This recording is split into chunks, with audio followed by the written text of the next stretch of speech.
Baik yang terhormat dosen pengampu mata kuliah biologi sel dan molekuler, yakni Ibu Yaumil Fakmi Tanjung Bulu, SST MKes.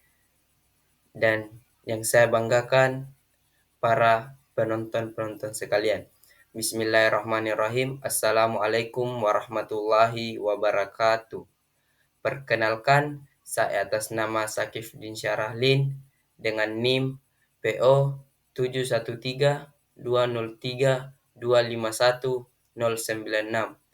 Di sini saya bertujuan untuk menyelesaikan tugas yang diberikan oleh Ibu Yaumil Fakni Tanjung Bulu SST MKes dengan judul tugas ekspresi gen.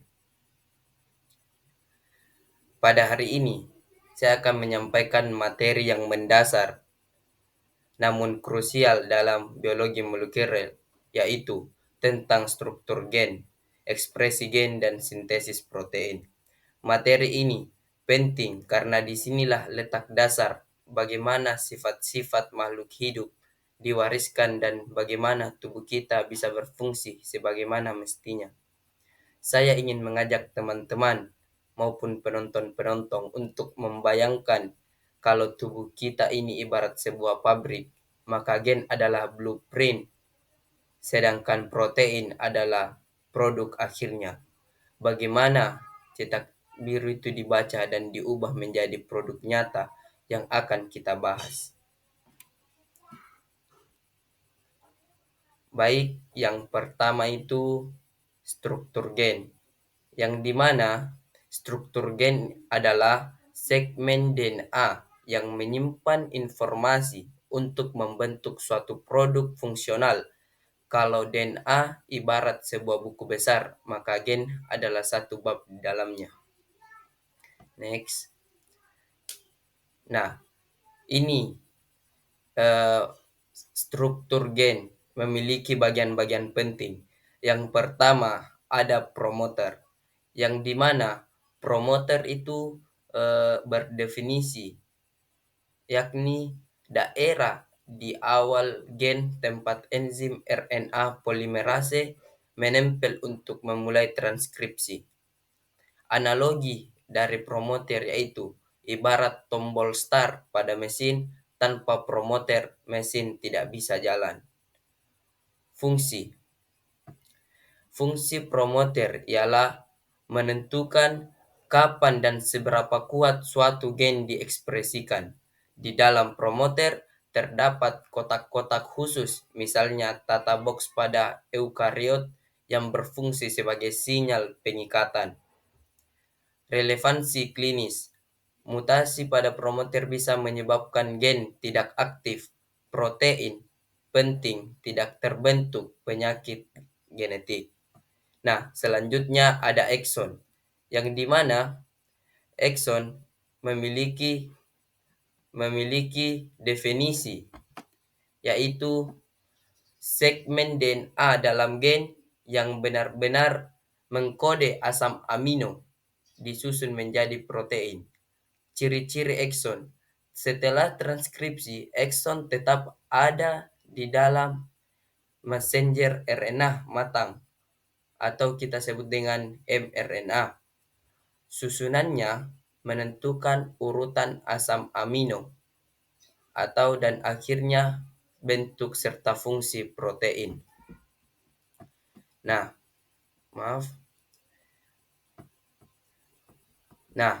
selanjutnya ada yang dimaksud dengan contoh ekson, yang dimana contoh ekson itu jika gen menjadi enzim, maka eksonlah yang membawa kode spesifik untuk membuat enzim tersebut. Yang perlu kita pahami, mutasi di ekson langsung mempengaruhi urutan asam amino dan bisa menyebabkan protein cacat. Nah, yang ketiga, ada yang dimaksud dengan intron, yang dimana intron berdefinisi bagian DNA dalam gen yang tidak mengkode protein. Nah, setelah transkripsi, Intron ikun terbawa dalam pre-messenger RNA atau yang disebut dengan messenger RNA, tetapi akan dipotong saat proses piliking sehingga tidak ada di messenger RNA matang.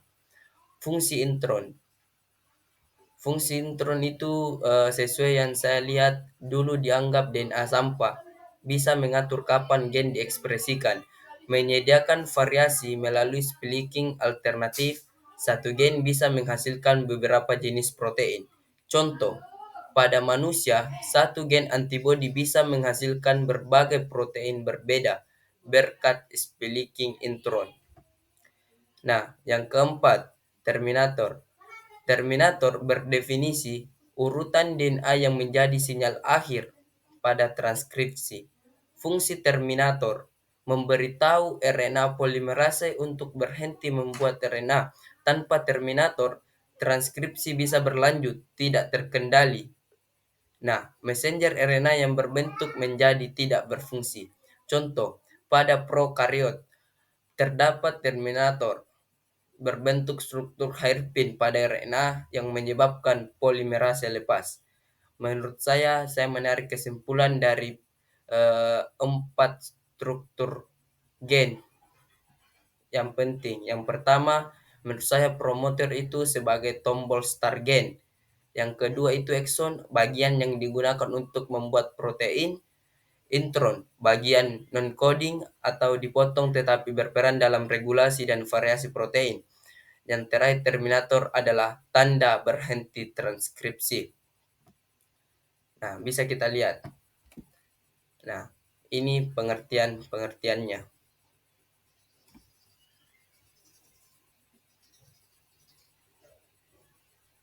Nah, selanjutnya ekspresi gen.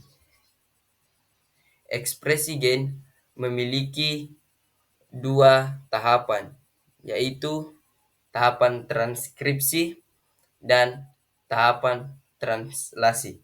Yang dimana yang pertama itu tahapan transkripsi, yang dimana proses menjalin informasi genetik dari DNA menjadi RNA atau messenger RNA yang biasa kita sebut mRNA. Terjadi di inti sel atau nukleus pada eukariot, sedangkan pada prokariot terjadi langsung di sitoplasma. Nah, di dalam transkripsi memiliki tahapan-tahapan lagi, yaitu inisiasi, yang dimana RNA polimerase menempel pada promoter DNA atau daerah awal gen. Faktor transkripsi membantu membuka heliks DNA.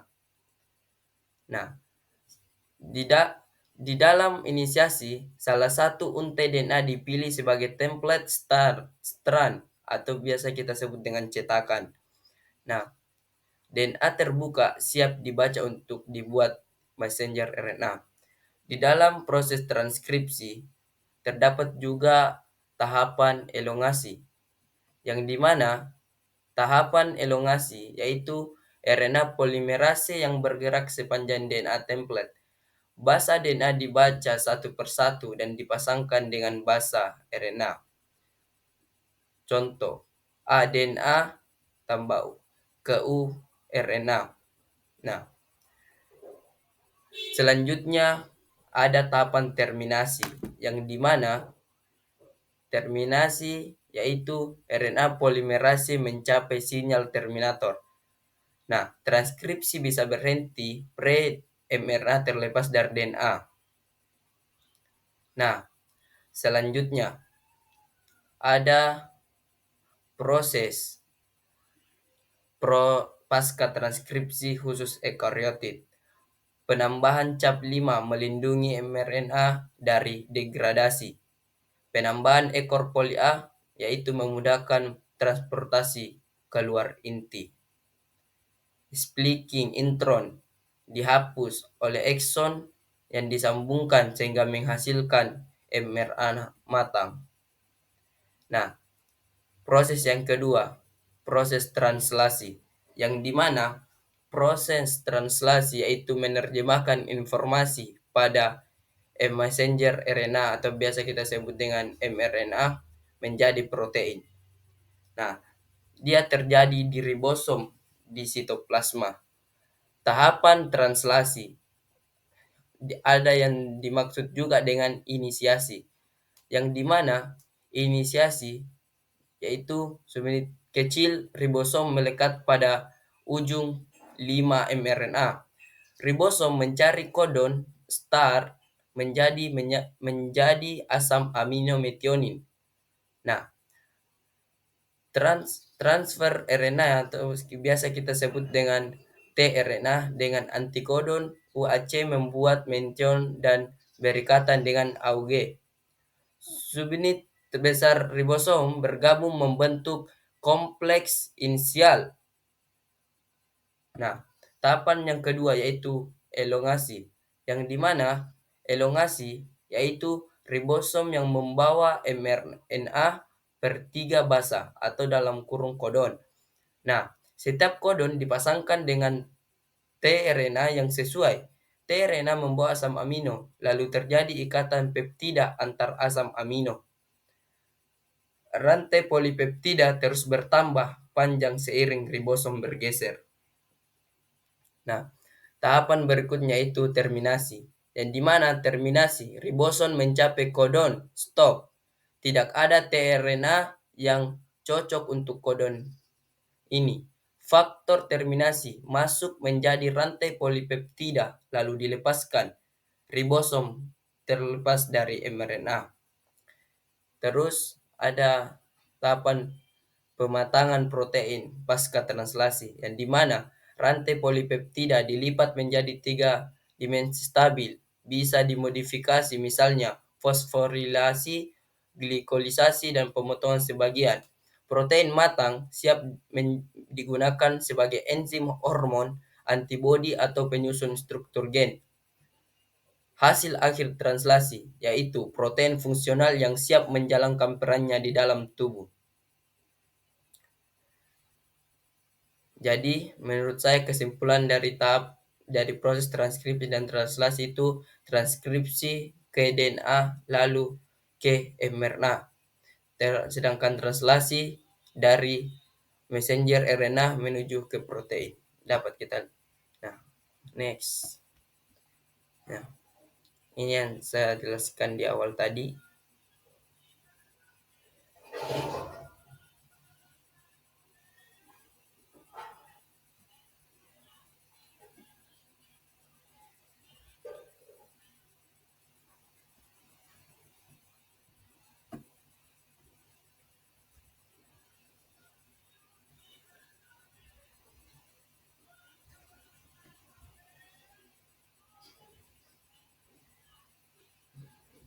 Nah, kita masuk di tahapan sintesis protein.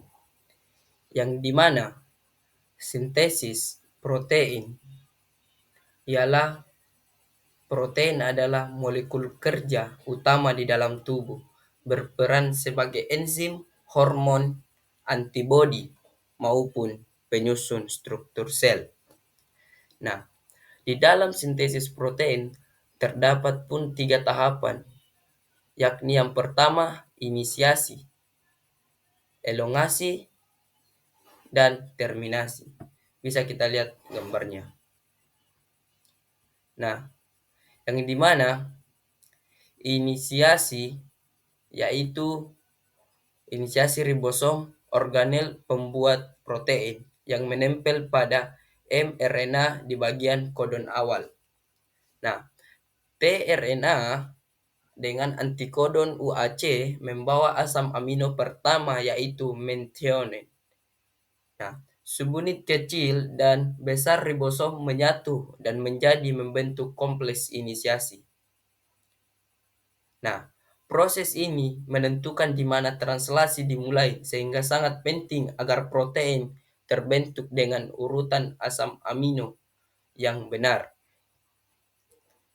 Yang kedua, ada yang dimaksud dengan elongasi, yang dimana elongasi yakni ribosom yang bergerak sepanjang messenger RNA atau biasa kita sebut dengan mRNA membaca kodon satu persatu.